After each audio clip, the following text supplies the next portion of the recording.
Hello, my name is Arnoldo Garcia, and I'm going to be presenting the 2018 Jeep Wrangler Jk system. My colleagues who helped were Ovido, Arnoldo, Oswald, and Diego. Good afternoon, and here is a brief overview on our project, the 2018 Jeep Wrangler Jk system. The system being analyzed is the 2018 Jeep Wrangler Jk, which is a vehicle characterized by its powerful motor. It is designed to travel along any type of road with the help of several components made to provide the best experience when driving it. Here are some of the major components: the catalytic converter, AC compressor, braking systems, alternator, radiator, chassis, engine, transmission system, and steering system. So first on the list is the major components, which is the AC unit. The AC component in a Jeep Wrangler Jk keeps the car cool and fresh inside of the vehicle. This happens by turning on the AC, and the compressor compresses Freon, which is also refrigerant, which raises the temperature of the Freon. Once the refrigerant flows through the condenser, it starts losing its heat. Then it goes through a receiver, which removes contaminants and unwanted particles. During this process, the refrigerant is moving through the expansion valve where it loses pressure and temperature before it enters the evaporator. This is located in the dashboard of the vehicle, where the system continues to remove contaminants. Finally, the air blows over the cold evaporator and cool air is pushed to the passenger. This is the Jeep JK 2018 Wrangler. What are the subcomponents of the AC? Well, on the right, we have the subcomponents all numbered. So we have the compressor, condenser, receiver, thermal expansion valve, and the evaporator. The next major component is the exhaust. The main function of the exhaust is to keep the harmful gases away from the driver and passenger. The exhaust is in the back of the vehicle. There are a total of 6 gases that come out of the exhaust. 3 of those 6 gases are toxic. They are nitrogen oxide, nitrogen monoxide, and carbon monoxide. The exhaust funnels these gases through the engine and releases from a single opening, which is called the front pipe. These gases then travel through a catalytic converter, which removes the harmful elements. Finally, they pass through a muffler, which silences the sound of the engine and exhausts the gases. So on the right, we have the broken down parts of the exhaust. And the subcomponents for the exhaust are the exhaust manifold, oxygen sensor, catalytic converter, hangers, exhaust joints, and muffler. So next are the material requirements. Plastic. Plastic can be any synthetic or semi-synthetic organic polymer. This means that the plastic has always included carbon and hydrogen. It may sound like plastics are made of organic polymers. However, most industrial plastic is made from petrochemicals. There are a lot of additives that are mixed with plastics like colorants, plasticizers, fillers, reinforcements, and stabilizers. Right here on the right, we can see the properties of plastics with strength, hardness, stiffness, density, specific heat, thermal conductivity, melting point, electrical, and magnetic properties. The next material requirement is aluminum. Aluminum is used in many different products all over the manufacturing industrial industry. There are many products that are produced worldwide from aluminum. Aluminum is low in density and highly thermal conductivity, metal that can be found in air conditioning. Aluminum has a melting point of around 1220 degrees Fahrenheit, so this is perfect for air conditioning. This alloy is extremely cheap and can be stretched and flexed very easily. Material requirements: carbon fiber. Carbon fiber is a polymer. We can also think of carbon fiber as graphite fiber. Carbon fiber is a very strong material and is very lightweight material. This product is 5 times stronger than steel and is twice as stiff. Since it is lighter and stronger, it is ideal for manufacturing many parts, including automobile parts. Carbon fiber is made of a thin, strong crystalline filament that strengthens the material. This material is so thin that it is thinner than human hair. So next, we have material requirements, which are the bronze. Bronze are very related to copper. Bronze is an alloy. Bronze are stronger than brasses and have a high degree of corrosion resistance. Bronze is highly ductile and has low friction. Bronze is also very brittle, but not as brittle as cast iron. The melting point of bronze is 1000 degrees Celsius. And on the right, we have the properties of bronze: strength, hardness, stiffness, ductility, density, specific heat, thermal expansion, melting point, and the magnetic properties. Next on the list, we have the material requirement: lead. Lead is a soft, malleable metal included in groups of heavy metals. Lead is a ductile metal with low density, strength. It is a face-centered cubic crystalline structure. This metal is highly resistant to corrosion and can be toughened. Due to its low corrosion property, it is used to make pipes and to carry liquid. The melting point of lead is 327 degrees Celsius. Finally, we have the material requirements: glass. Glass is one of the most versatile materials in the world. Glass can be found used for anything. Today, you can see glass in automobiles. It is used to see through vehicles as well as keeping you protected from the outside elements. The glass used for automobiles has to be strong. Glass has to be ductile, and its atoms have the ability to move around. That is why it is strong enough to take a hit from a rock going 60 miles per hour. The melting point of glass is 1400 degrees Fahrenheit. And this concludes my section of the PowerPoint. I am Arnoldo Garcia, and I will be passing on. Hello, my name is Oviedo Fernandez. I'm going to talk about the drive shaft and its components and manufacturing and physical properties. Drive shaft is an extension that transmits power that is generated from the engine and goes through the transmission, and the transmission converts the force and power through different velocities and torques, then goes through the drive shaft to deliver the power and rotational speed to the wheels. It can go all the way from the front where the engine is located to all the way back if it's a rear-wheel drive car. The suspension is a system that suspends the car and receives the reaction forces of the weight of the car and the ground. So basically, what it does is it amortiguates all the forces coming from the ground at high speeds to give a better comfort. This subsystem integrates tires, springs, shocks absorbers, and their connection to the char. It can be made of aluminum and steels because it needs to be really strong materials to handle all the weight of the car, divided by 4 because a car has 4 wheels. So the total weight is distributed on the 4 wheels. The material requirements of the drive shaft. The mainly alloys used on the drive shaft are iron, carbon, and other solids. Can be added to increase its fracture resistance and corrosion resistance. The steel density varies depending on the alloy elements. However, typically falls between 775 and 8,050 kilograms per meter. So it's a really heavy metal. Or 7.75 and 8.05 grams per centimeter cube. It depends for the things we are using it. If it's a part, a specific place where a lot of force is being applied and a lot of torsional stress or compression or tension, you need a heavier steel that can have a bigger hardness. And these are the properties of aluminum. Aluminum, it's mainly used because it's lighter than steel. It does not have the same roughness, the same stiffness, but it can do the job great. It has a really high melting point, which is not a requirement for this special job because all the aluminum needs to do is to handle some parts together. And the density you can see is lighter, is 2.7 grams per centimeter cube or 2,700 kilograms per meter cube. Thermal expansion, it has a bigger thermal expansion than steel. So it expands a little bit more with the heat generated down there. Motor elasticity is a little bit higher than a steel. So that's why steel is used for parts with bigger stress. And it has a low density, is non-toxic, has a good thermal conductivity, is corrosion resistant, and can be cast, machined, and shaped with easy.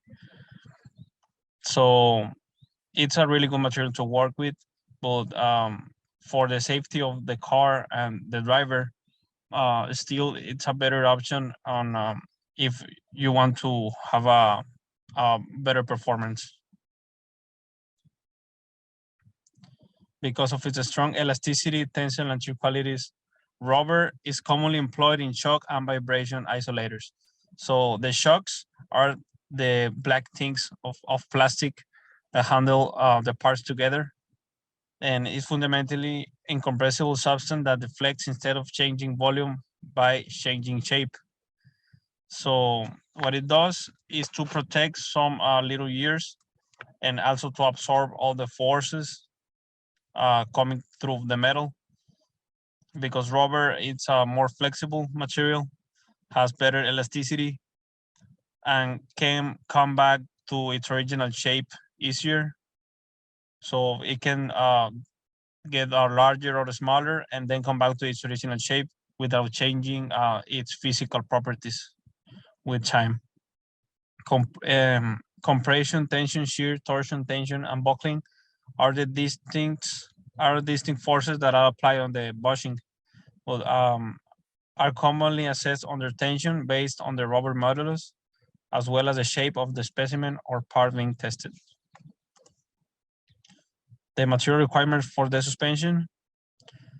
The suspension requires some fluids. It can be air, gases, or mainly oil. The oil is used in the shock absorber to prevent movement between the road and tires from being transmitted with the same force to the rest of the vehicle, cushioning the shocks. So what it does, it handles different volume. It's the same volumetric flow from one side to another, but that difference in the speed of the fluid makes the force to be absorbed better through the fluid. Hydraulic fluid flows between separate chambers via tiny holes, or the cylinder and via the valve where the pistons is located, and it spreads up or down by rough patches, transmitting the energy into heat that must subsequently be dissipated. Polybutylene, it's durable, rigid, and resistant to thermal degradation. The electrical properties are excellent across a variety of temperatures. The water hydrophilicity is minimal, and the balance of weather and chemical resistance is excellent. So this plastic is mainly used because of its strength. It's a really strength material. It can handle a lot of heat. You can see the strength is 115 megapascals, hardness 180 megapascal, stiffness 59.3 megapascal, which is a really, really strong material. And its density, it's way lighter than aluminum and steel, but this is still a heavier plastic compared to other plastics used on the car. Polycarbonate, it's a really good material also. It handles a lot of forces, but not as good as the past material we were talking about. It's durable, rigid, and resistant to thermal degradation. The electrical properties are excellent too.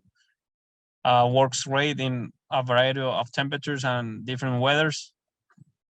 So the forces are really good at 9,500 psi, 80,000 psi, 345 psi for stiffness. So it's a really good material. It's also lighter than the past material we were talking about. And also this one is cheaper. That's why it's used more on the suspension parts. Good afternoon. My name is Oswald Erdminger, and today I will be covering the body and frame for the 2018 Jeep Wrangler Jk system. So in regards to the frame, the 2018 Jeep Wrangler frame is the primary supporting structure of the Jeep. That is in which all different components are attached. Additionally, the frame is also referred to as the chassis. Old-fashioned automobiles have their structural frame separated from its body.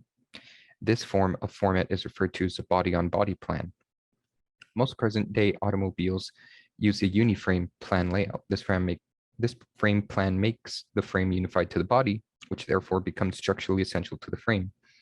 Larger vehicles such as trucks, buses, and most pickups, excluding the 2018 Jeep Wrangler, use the body-on-body plan.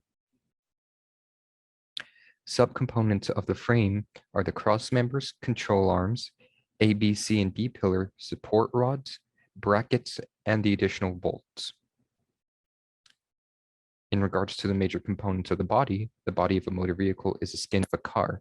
It is what gives the automobile its shape and iconic design. It provides a protective layer against weather from the components and operators alike. The body is made of the door panels, hood, roof, fenders, bumpers, and body panels. Some of these components are made out of plastic, composites such as fiberglass and polyester resin, and aluminum. Subcomponents of the body are the panels, floor pans, hood and deck lids, roof, pillar supports, fenders, and bumpers. In regards to materials requirements, we will first be looking at things relevant to the body and then things relevant to the frame. Aluminum would be a choice when the weight is a major concern without having to compromise in strength and potential frame grounding points. Additionally, aluminum has excellent corrosion resistance to environmental conditions. One potential downside to aluminum is a tendency for galling to occur when another aluminum is constantly rubbing against it. The general price for aluminum also tends to be slightly more expensive than conventional steel. And on our right, we can see a properties tables that lists most of the standard physical properties for aluminum, but that can be changed depending on the type of aluminum alloy used or the process in which is used to manufacture these components. If we were to look at steel, for example, carbon steel is an extremely cheap and readily available material with excellent mechanical properties and has potential ground points for the vehicle frame. The ability to machine and manufacture parts out of carbon steel is well established and extremely cheap. With the best strength and low price, its only downside is the weight when compared to other materials. Here, we can see another properties table of the mechanical properties of steel, which is also dependent on the alloys that are going to be used for the steel. If it is, for example, stainless steel, some of the alloys would be slightly changed, but for the most part, they are very similar to each other. Our next material requirement for the body is potentially carbon fiber. Carbon fiber composites are the best in the class for weight and strength. Most carbon fiber composites will lack the ability to have any ground points for a vehicle frame. This can be mitigated through the selected choice of epoxy resin matrix with small additives to allow for electrical conductivity. Another potential issue is the manufacturing of the composite. A composite of this size and shape will most likely not be able to be casted through a singular mold setup, and pieces will have to be made in sections. Such methods are usually more time-consuming than anything else and require special tooling and equipment to form, such as a vacuum forming process. This usually leads to high prices, but if maximum performance is needed, cost usually is not of concern. And here we can see the properties of carbon fiber on the table on the right-hand side. And now looking at the frame, we can go ahead and look at a fiberglass composite. Fiberglass-based composites are currently super cheap when compared to other composites and can be manufactured with polyester or epoxy resins depending on the application. With high weight to strength ratios and extremely well at withstanding the environment, fiberglass composites are a good blend of strength, cost, and manufacturability. One intrinsic property of glass fibers is a flash point is extremely high, which is very suitable when heat is of concern, such that if heat is exposed to a singular little fiberglass, it usually just vaporizes. It doesn't melt and would potentially bond to whatever else is nearby. And as such, we have the same properties table for fiberglass on the right-hand side. And for the hardness in this case, it is 45 to 50 B. Material requirements for aluminum in regards to the frame is about the same as it would be for the body. The only difference is that if both parts are made out of aluminum, galling is a very big concern that could eventually happen over the years of life in regards to this Jeep. Now, in regards to selecting a different composite, here we have Kevlar 49 or 29 for the body. And Kevlar has two different types, 29 and 45. Simply put, Kevlar 29 is most suitable for ballistic protection applications, whereas Kevlar 49 tends to be better suited for all other cases. Kevlar is the best in class for strength to weight along, being able to withstand multiple impacts and not delaminate or crack. Epoxy resin is the only binding matrix which can be used when manufacturing a Kevlar composite. Also, Kevlar in general will need to be treated in order to prevent UV degradation. It has excellent frame resistant properties and outclasses fiberglass in that capacity as well. Another downside is that Kevlar is also expensive. However, if performance is required and UV treatment is used, Kevlar would work best for strength along with taking any impacts, along also with its relative weight because it is also lighter than fiberglass. And that concludes my part of the presentation.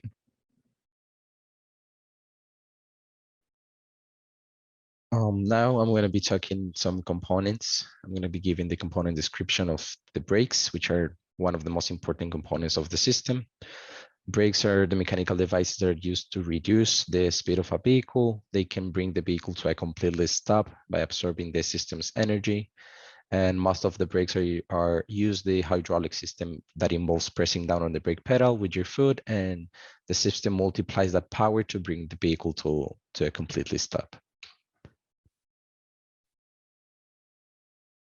Now, subcomponents of the brakes, we have the ABS, the brake booster, disc brakes, drum brakes, emergency brake, master cylinder, brake pedal, and wheel speed sensors. The ABS decides when the proper pressure should be applied to avoid tires from locking up. The brake booster reduces the amount of braking pressure required. These brakes, these are the brake pads that are pushed against a disc rotor when brake pedal is applied. The drum brakes are the brake shoes that are driven into the drum by the wheel cylinders to bring the car to a stop. The emergency brake is going to protect the car from rolling away, and it's going to work independently from the main braking system. The master cylinder is the component that converts the non-hydraulic pressure into hydraulic pressure. We also have the brake pedal, which it's activated by the drivers when they step on it. And lastly, we have the wheel speed sensor, which monitors the speed of each tire, and it sends the information to a control module. Component description of the clutch. The clutch is the principal function. The clutch's principal function is to transfer the torque from the rotating driver motor to the transmission. This is going to allow the transmission to gradually apply power to the engine when the vehicle is first started. Three more important functions of a clutch are they smoothly deliver engine power to allow for smooth vehicle movement. They also operate quietly to reduce vibration caused by the drive. And lastly, they also protect the drivetrain when it is put into a bad use. Subcomponents of clutch, we have the cover plate and pressure plate. These are pressure plates that apply pressure on the driven plate through the diaphragm, spring or coil springs on early cars. We also have the driven plate, which is between the pressure plate and the flywheel. A spline shaft drives the driven plate.